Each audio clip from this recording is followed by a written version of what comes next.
morning. What a lovely, bright and sunny morning it is, and we're off on the bike again this morning, saying goodbye to the lovely Clone House.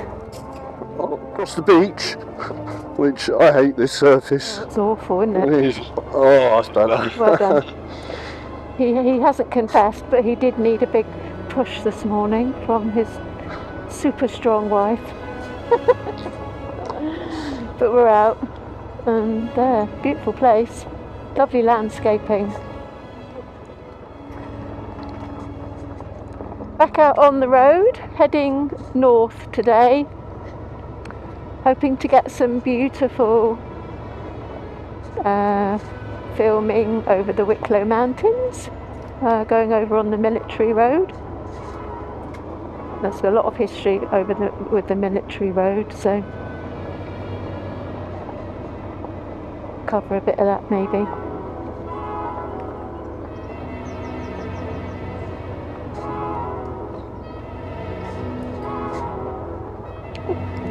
Oh gosh, you decided. I saw that and thought he's heading straight for that. Oh my goodness, my back. Well, that's it. He's knackered us for the day and the bike. God, yeah. Stupid idiot. I didn't see it. You didn't see it? Oh gosh. Okay, so good job we've not got eggs on board. Okay. I think the bike's all right. Just about. Oh. Yeah, I'm sorry. I with the sun in my eyes, I just couldn't see it. And obviously I was concentrating on the junction ahead as well. Yeah. You know. I was trying to. It's a tricky lane, isn't it? A tricky track up to that. Okay. So. First challenge of the day. All on camera. Yeah, all on camera. These things happen. Well, you say you're back. I won't mention on the video what it did to me. Okay, yeah, we don't want to know those details. Yeah. Oh, and I've made that mistake. Look at that. You've forgotten to put your helmet on. I've got the helmet on. Do as I say, not as I do, folks. There we go.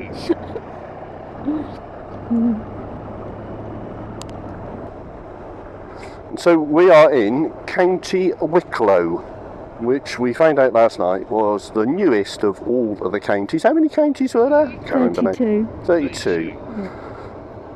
It's the last county, they call it. So it's the last county to be formed, but it's also the last alphabetically. It's just south of Dublin and just north of County Wexford that we came into yesterday when we came into Rosslare. And we found out a little bit about its history. Its history is really the history of Ireland, which we're probably going to not do any justice to right now because we've done no research really or anything like that, but this is just from our own English perspective, shall we say. And obviously Ireland used to be all part of Great Britain, I suppose, and what we would now call the United Kingdom, back in the day, way back in the day, would include Ireland as well. And so consequently there were some wealthy English landowners here. They had seen the potential in Ireland, particularly for farming, and bought land and built manor houses. And I suspect that Clone House that we stayed in last night was one such manor house that they built, and they had an estate around Clone House which they farmed. But then eventually the Irish got fed up with the English and the relationship of master and servant ultimately, and there were rebellions. There's one particular rebellion, I'll put the year or whatever in the video now. And we read last night that this guy, Billy Byrne, was it? I think it was. Yeah. Billy Byrne, who was a key figure, Irish figure in leading a rebellion, took refuge actually at Clone House. And the Lord of the Manor thought he was friends. In fact, he wanted him to marry his daughter. But one night, Billy Byrne and the rebels burnt Clone House down. I don't think anyone was killed. In fact, They took, was it grandmother who refused to leave and was in her bed? Yeah, grandmother or wife. Yeah, and they carried her, the rebels carried her in her bed to the garden, where she stayed led in her bed and watched the house burn.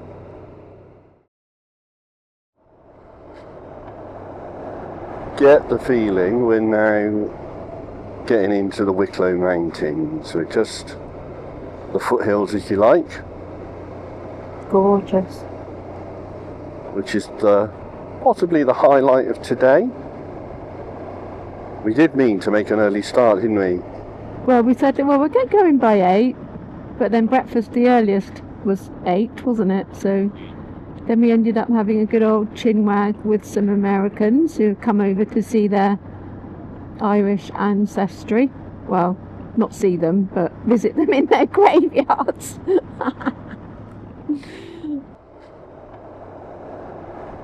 But this is Caluntra House that we're heading for today, another B&B that we have pre-booked at home.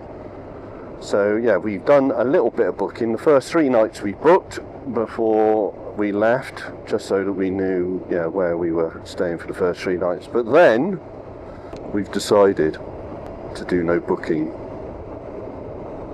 But we may well regret not booking ahead what we're doing as well, which we haven't really told you about yet. But we'll see anyway. We just take each day as it comes. Yeah, and if we're riding through the night or we end up on a park bench, so be it. Absolutely. Yeah, it's all part of the adventure, isn't it? If we say that now, but at the end of the day, when we're on booking.com, yeah, thinking, getting cross, there's nothing free. It's nothing free.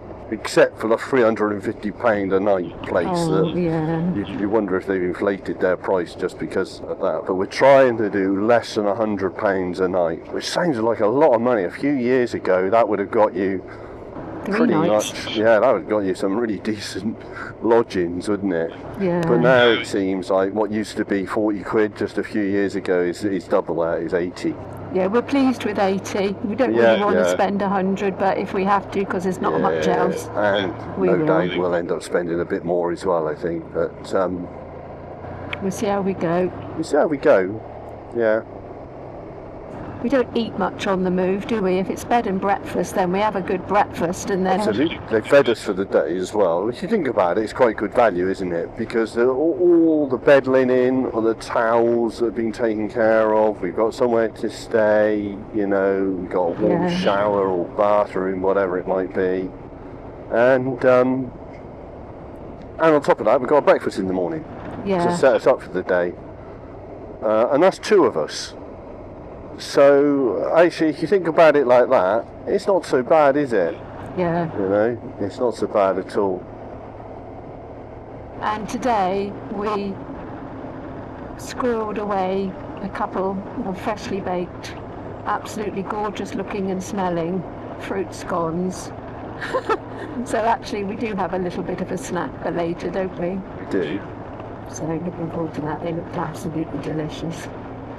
So, we're on what's called the Old Military Road, and it's going to climb up onto the mountains, and this is a very historic road in Ireland. So the rebellion that happened in whatever date it happened, I'll put in the screen down here somewhere. I guess it's 1798. Okay, 1798, yeah. Where the Irish got fed up with being lorded over by the English. So there's a rebellion. The English wouldn't have any of it and wanted to regain control again of the rebel areas that were quite difficult to get to. So one of the things they needed to do was to improve the road from Dublin into that part of Ireland that we just come from, so that soldiers could quickly and easily make their way to face the rebellion. So they built this, and it's called the Old Military Road, and it was a key piece of infrastructure that eventually brought about the suppression of the rebellion. They managed to put down the rebellion, but they didn't put down the Irish in the long term, Eventually the Irish rose up again in the early 1900s, I believe it was.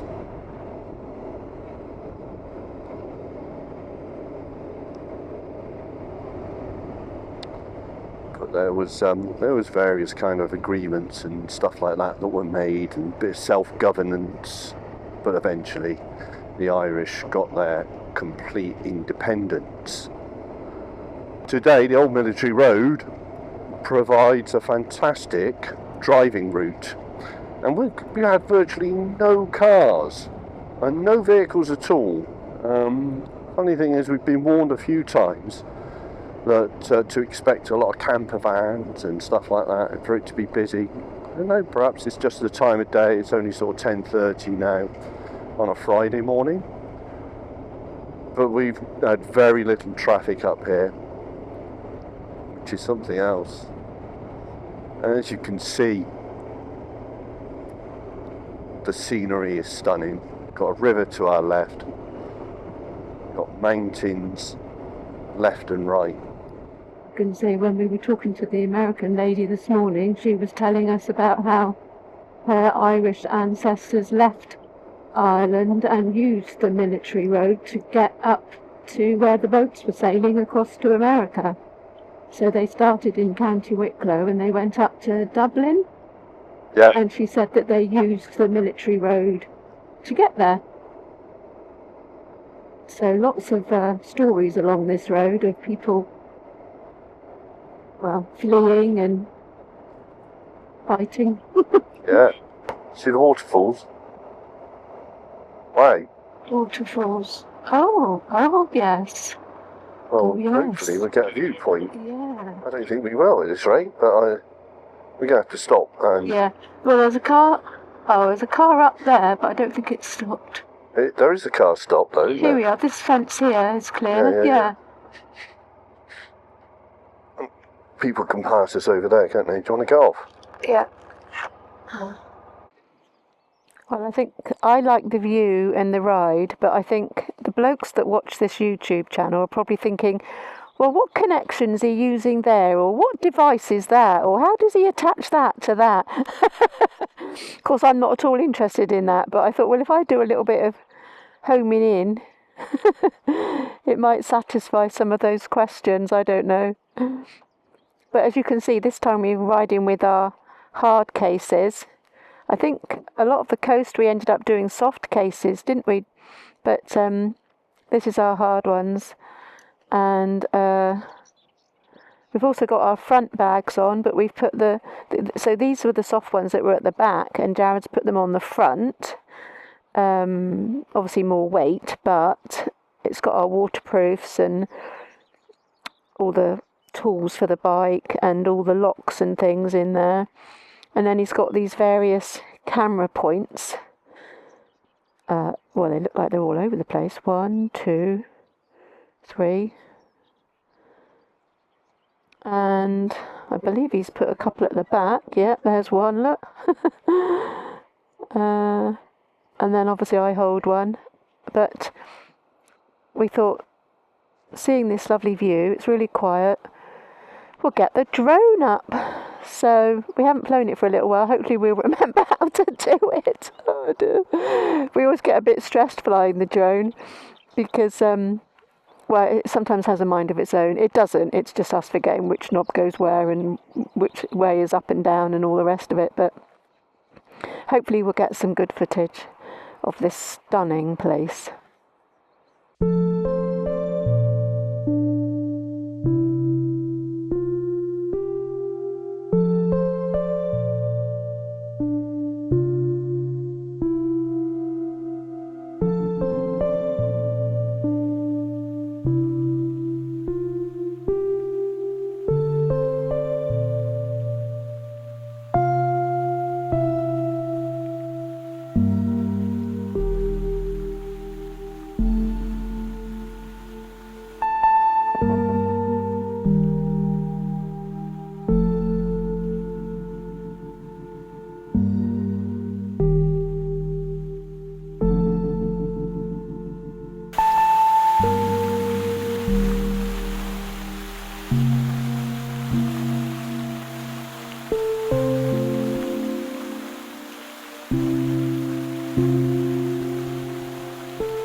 This was just our second day in Ireland and we were hooked.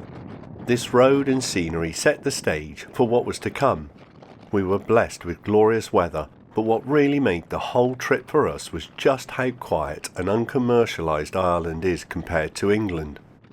We needn't have worried about booking accommodation. There was always somewhere available and it didn't break the bank. What's more, Ireland has fantastic mobile coverage, so booking online was a doddle. Before now, we hadn't really explored Ireland, but I had travelled this road once before on my way back from the Cookstown 100 road race with some friends. Let's just say the weather was a bit more typical on that day.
This is the second episode of our Ireland adventure. If you haven't seen it already, then check out episode 1. If you're new, then you might not know about our last series in which we rode around the entire coastline of England and Wales. If you like this video, then check out that series. The best way to access it is from our main YouTube channel page and go to the playlist section, where all 88 episodes are listed in order. We haven't revealed the real reason for coming to Ireland yet. In fact, we're still making our way to the start point for that. Before we get there, we have some things we want to see and share with you. In this episode, we gave you our take on Southern Ireland's struggle for independence.